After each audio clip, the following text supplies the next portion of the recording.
This is a U.S. Marine on Iwo Jima in 1945 carrying an M2 flamethrower. 4 minutes later, statistically, he's dead. Notice that bulky tank on his back? That's 68 pounds of fuel and pressurized gas strapped to his spine.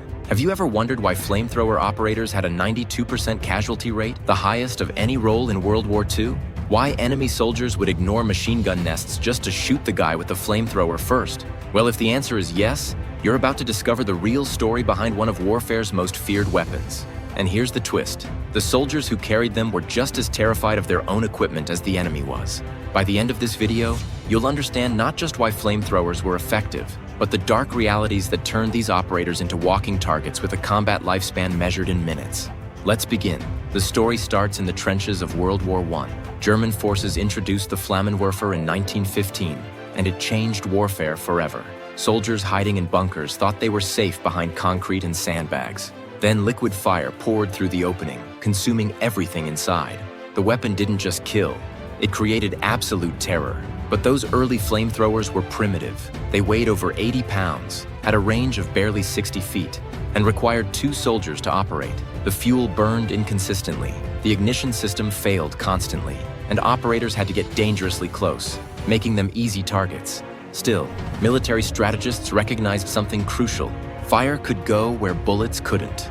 It could flow around corners, seep into caves, and clear fortified positions that would otherwise require dozens of casualties to capture. But times changed, and the US military knew that the Pacific War would not be like the trench warfare of Europe. By the early 1940s, Japanese soldiers weren't sitting in open trenches. They were dug into caves, concrete pillboxes, and underground bunker systems on volcanic islands. Artillery could fire all day and barely scratch them. Infantry assaults meant walking into machine gun fire with catastrophic losses.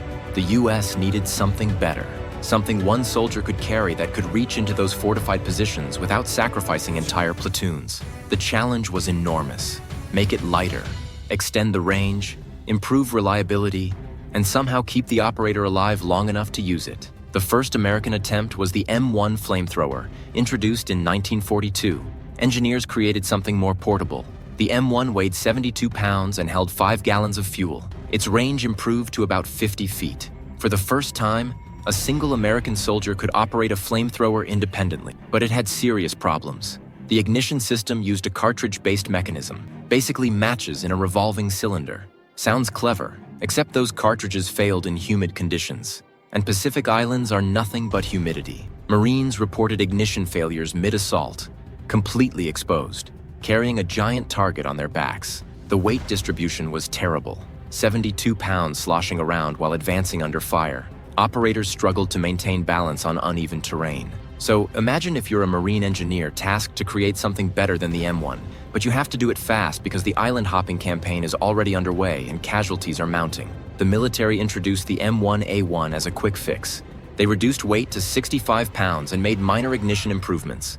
Range stayed around 50 to 60 feet, but fundamental issues remained. Fuel capacity gave you roughly 8 to 10 seconds of continuous fire. 10 seconds? Then you're standing there with an empty weapon that screams, "I was just shooting flames at you." And here's where it gets darker. Early flamethrower operators in Guadalcanal and Tarawa had horrific casualty rates. Enemy forces quickly learned to identify and prioritize these soldiers. The bulky equipment made them visible. The short range meant close combat. Once they fired, every enemy soldier knew exactly where they were. Reports were grim. Operators died before deploying their weapon. Some were killed approaching targets. Others were hit by grenades aimed at their fuel tanks. The psychological toll was immense. Soldiers knew they were volunteering for extraordinarily low survival odds. However, as great as it was at clearing bunkers, the M1A1 came with problems that couldn't be ignored. The fuel, standard gasoline, burned too quickly and didn't stick to targets. It would splash against a bunker and burn out in seconds, sometimes without neutralizing the occupants. Enemy soldiers could move deeper and wait out the flame. The military needed longer range, more effective fuel, better reliability, and some way to improve operator survival. Enter the M2 flamethrower, and a revolutionary fuel called napalm. This is where American engineering got genuinely clever. The M2, introduced in 1943, addressed nearly every problem. But the real breakthrough was combining mechanical innovation with chemical engineering. First, napalm. The name comes from naphthenic and palmitic acids mixed with gasoline. Before napalm, Flamethrowers used straight gasoline that burned fast and splashed everywhere. Napalm was thick, gel-like. This basically means it stuck to whatever it touched and kept burning. The implications were massive. Napalm clung to bunker walls, flowed through openings, and continued burning for 15 to 20 seconds instead of 2 or 3. Enemy soldiers couldn't wait it out. The fire consumed oxygen inside enclosed spaces, causing suffocation even if flames didn't reach them directly. The M2 carried 4.75 gallons of napalm mixture and weighed 68 pounds fully loaded. The fuel tanks were redesigned to sit lower, making movement easier. But here's the ingenious part most people don't know: the propulsion system. The M2 used a separate pressurized nitrogen tank to expel fuel. Earlier models couldn't maintain consistent pressure. The nitrogen system kept pressure stable throughout discharge, meaning consistent range and stream control. Operators could fire controlled bursts instead of emptying the whole tank at once.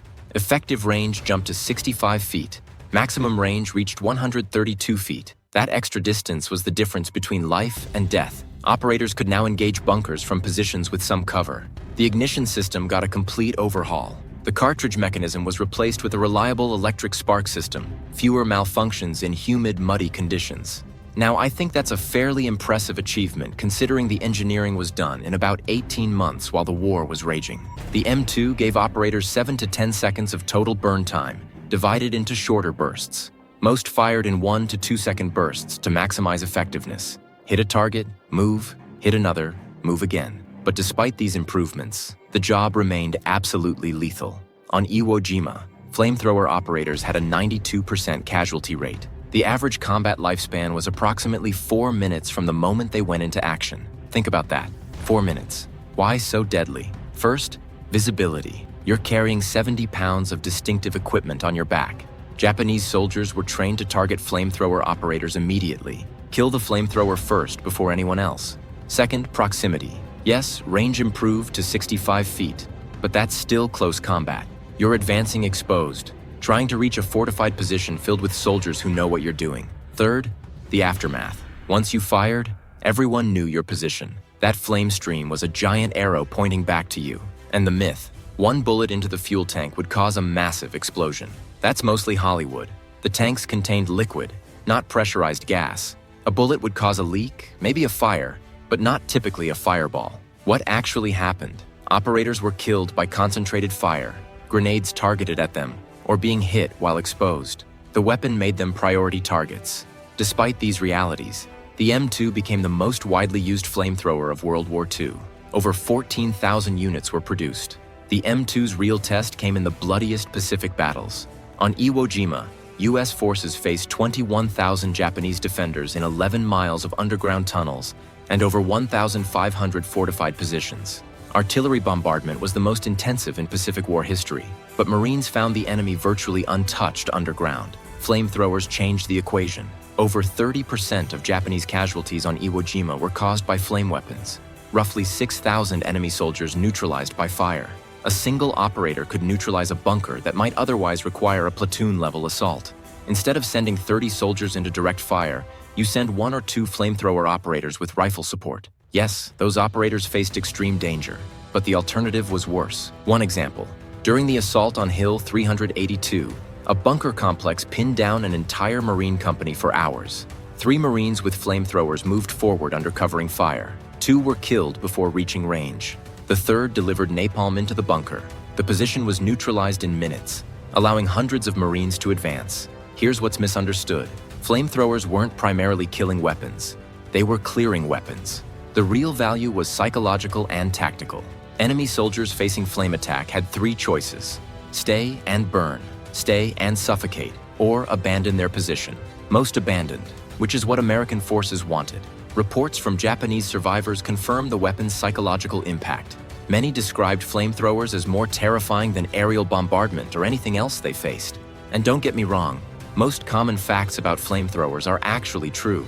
They were terrifying and extremely dangerous to operate. It's just that I'm more impressed by the overlooked tactical advantages. Flamethrowers could reach areas no other portable weapon could. Caves with turns, fire flows through. Bunkers with small openings, fire seeps inside. Underground positions, fire consumes oxygen even if flames don't reach every chamber. By Okinawa, doctrine had evolved. Operators worked in teams with dedicated rifle support. Tanks with mounted flamethrowers provided heavy support. The casualty rate, while still high, decreased as tactics adapted. So, what happened after World War II?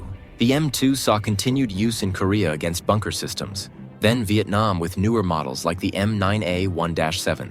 But by the 1970s, military doctrine shifted. The US stopped using portable flamethrowers in combat after 1978. Several factors drove this. Modern explosives and thermobaric weapons could accomplish similar tasks with less risk. Changing rules of engagement made flame weapons politically difficult. Modern warfare moved away from static, fortified positions that flamethrowers were designed to defeat. But the core concept never disappeared. Modern militaries use thermobaric rockets producing similar effects. Intense heat, oxygen depletion, area denial. These trace their lineage directly to the flamethrower. The military lessons still inform modern tactics. Urban warfare training includes techniques for clearing fortified positions that descend directly from World War II flame tactics. What about those soldiers who carried the M2? Marine Corporal Herschel Woody Williams earned the Medal of Honor on Iwo Jima as a flamethrower operator. He described 4 hours of action, clearing pillboxes under heavy fire. He was the last surviving Medal of Honor recipient from World War II when he passed away in 2022 at age 98. His survival was exceptional. Most operators didn't make it off that island. Of approximately 380 flamethrower operators deployed on Iwo Jima, only about 30 survived without serious injury, a 92% casualty rate. The overall Marine casualty rate on Iwo Jima was about 30%. The M2 represents a dark chapter, a weapon simultaneously innovative, effective, and devastating to those who carried it. Soldiers carrying these weapons knew they were marked for death. The 4-minute survival time wasn't exaggeration. It was documented reality. Today, we have more precise, less risky ways to accomplish the same goals. But the lessons remain. In warfare, some problems require specialized tools and terrible costs. The flamethrower operators of World War II exemplified that dark bargain. Soldiers who carried weapons they feared, knowing their sacrifice might save fellow Marines. That's the real story. Not just a weapon of terror against the enemy, but a weapon that terrified the soldiers who wielded it. They carried it anyway. That's worth remembering.